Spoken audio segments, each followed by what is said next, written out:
আসসালামু আলাইকুম বোনেরা, কেমন আছেন? আজকে রান্না করতেছি বোনা খিচুড়ি। গরম তেলে দিয়ে দিচ্ছি তেজপাতা,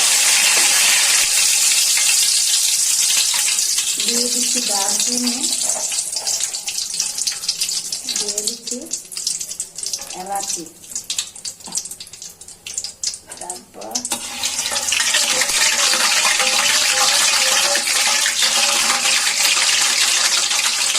গরম তেলে মশলাটা আগে ভেজে নিলে রান্নাটা ভালো। পেঁয়াজ দিয়ে দিচ্ছি, আগে থেকে কুচি করে তেল দিয়ে দিচ্ছি।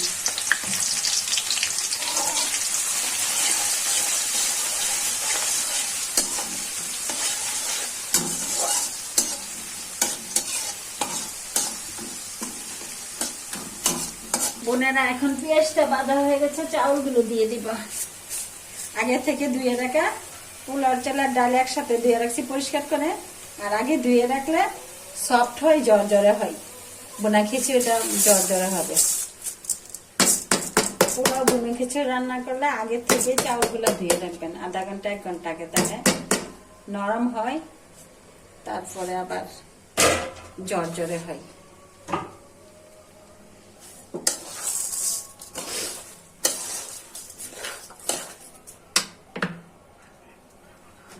এখন দিয়ে দিচ্ছি আদা বাটা, দিয়ে দিচ্ছি রসুন বাটা। খিচুড়ির মধ্যে রসুন একটু বেশি দিলে ভালো লাগে। দিয়ে দিচ্ছি জিরার গুঁড়া,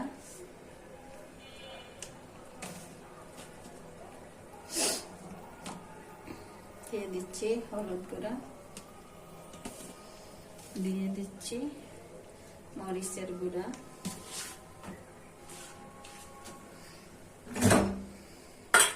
দিয়ে দিচ্ছি ফালি করে কাঁচামরিচ।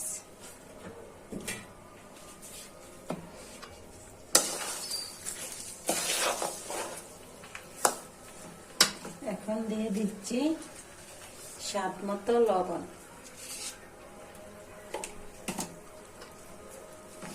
এখন নেড়ে চেড়ে চাউলগুলা ভেজে নিচ্ছি।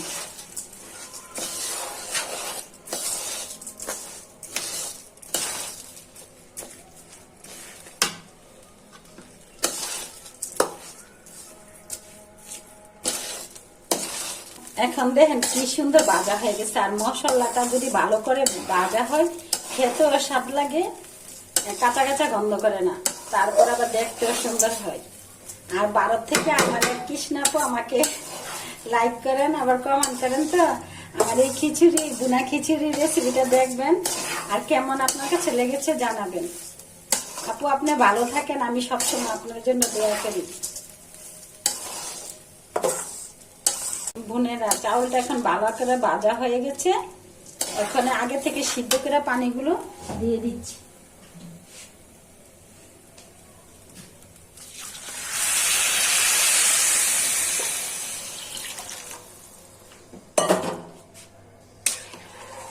গরম পানি দিলে ভালো হয়, আর আমি আগে পানিটা সিদ্ধ করে নিয়েছি, তার জন্য এখন গরম পানিটা ঢেলে দিচ্ছি, আর সিদ্ধ হওয়ার জন্য কিছুক্ষণ ঢেকে রাখবো। দেখি ঢাকনাটা খুলে পানিটা শুকাইছে কিনা। পানি তো শুকিয়ে গেছে।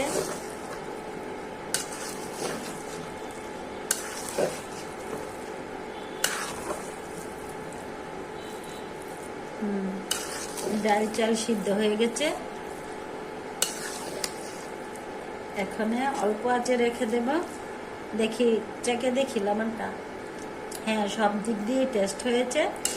এখন অল্প আঁচে রেখে দিব। বুনে আজকে সহজ উপায়ে ডিম বোনা করবো। সিদ্ধ করে ডিমগুলোকে আগে ছিলে নিয়েছি, এনে লবণ হলুদ মেখে নিচ্ছি, গরম তেলে ভেজে নিব। আর ডিমগুলো এরকম ভাবে ফালি করে নিবেন, ভালো লাগবে, ঝোল টুল ভিতরে ঢুকে যাবে। হলুদ লবণ মাখায় নিয়েছি, ডিমের কালারটা সুন্দর হবে ভাজার পরে।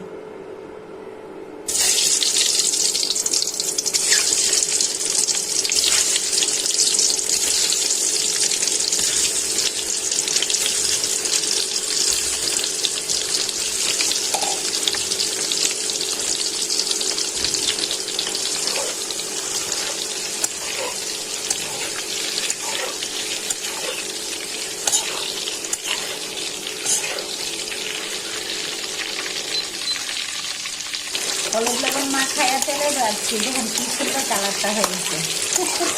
আর এখন খালি করে নিলে বটি দিয়ে ডাক বা ছুরি দিয়ে ডাক কেটে নিলে ভিতরে লবণ টবণ মল মশলা সব ভিতরে ঢুকে তো ভালো লাগে খাওয়ার সময়, স্বাদটা অন্যরকম লাগে। এই যে দেখুন, দেখছেন, এই যে দেখেন কি সুন্দর হয়েছে। আঁচটা কমিয়ে নিয়েছি, অল্প আজে পেঁয়াজগুলো ভাজলে সুন্দর হয়।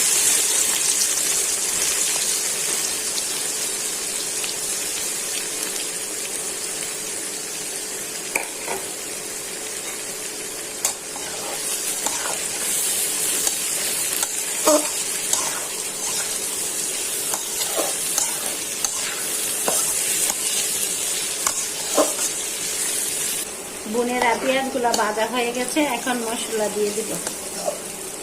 দিয়ে দিচ্ছি রসুন বাটা, দিয়ে দিচ্ছি আদা বাটা, হলুদের গুঁড়া, দিয়ে দিচ্ছি মরিচ গুঁড়া, দিয়ে দিচ্ছি জিরার গুঁড়া, স্বাদ মতো লবণ, দিয়েছি হালকা ঝোল, মশলাটা কষানোর জন্য, না হয় পুড়ে যাবে।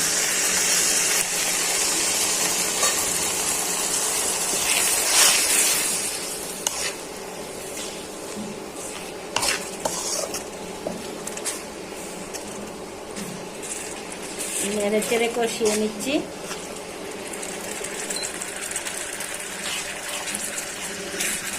এই যে দেখেন বোনেরা, মশলা কষানো হয়ে গেছে। আগে থেকে বেজে রাখা ডিমগুলো হলুদ মরিচ মাখায় ভাজি করছিলাম, এখন ছেড়ে দিচ্ছি কষানো মশলায়। এখন কিছুক্ষণ মশলার মধ্যে নেড়ে চেড়ে নেব। এইরকম ভাবে ডিমটা ভাজি করলে পোলার সাথে খাওয়া যায়, ভাতের সাথে খাওয়া যায়, ভুনা খিচুড়ির সাথে খাওয়া যায়, সব দিক দিয়ে স্বাদ লাগে সব রকম। আর এরকম খালি করে নেবেন, তাইলে মনে করেন রসটা ভিতরে ঢুকে আরো ভালো লাগে। এরকম ভাবে ভাজি করে খেয়ে দেখবেন অন্যরকম একটা স্বাদ। ডিম ভুনাটা অল্প সময় হয়ে যায়, অনেক মজা লাগে, মজাদার সুস্বাদু একটা ডিম ভুনা হয়ে যায়।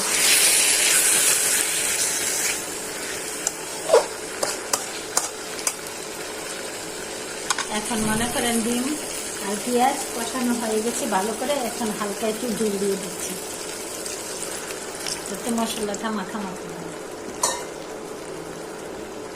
সাথে দিয়ে দিচ্ছি 2 টুকরা তেজপাতা, তাহলে মাংস একটা গান করে খেতেও সব লাগে, আর গানটা মজা লাগে।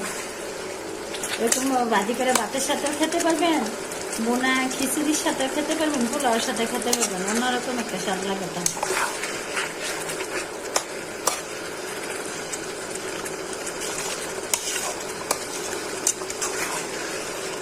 দেখুন কি সুন্দর হয়েছে। এখন বোনেরা দেখেন ডিম বোনা তেলটা কি সুন্দর বের হয়েছে। আর এখন একটু চেখে দেখি লবণ মরিচ ঠিক মতো হয়েছে কিনা। ও অনেক স্বাদ হয়েছে, সব কিছু ঠিক আছে, হয়ে গেল মজাদার স্বাদের ডিম বোনা। বোনেরা ভালো থাকবেন, সুস্থ থাকবেন, আমার ভিডিওগুলো বেশি বেশি দেখবেন, শেয়ার করবেন, লাইক করবেন। আল্লাহ হাফেজ।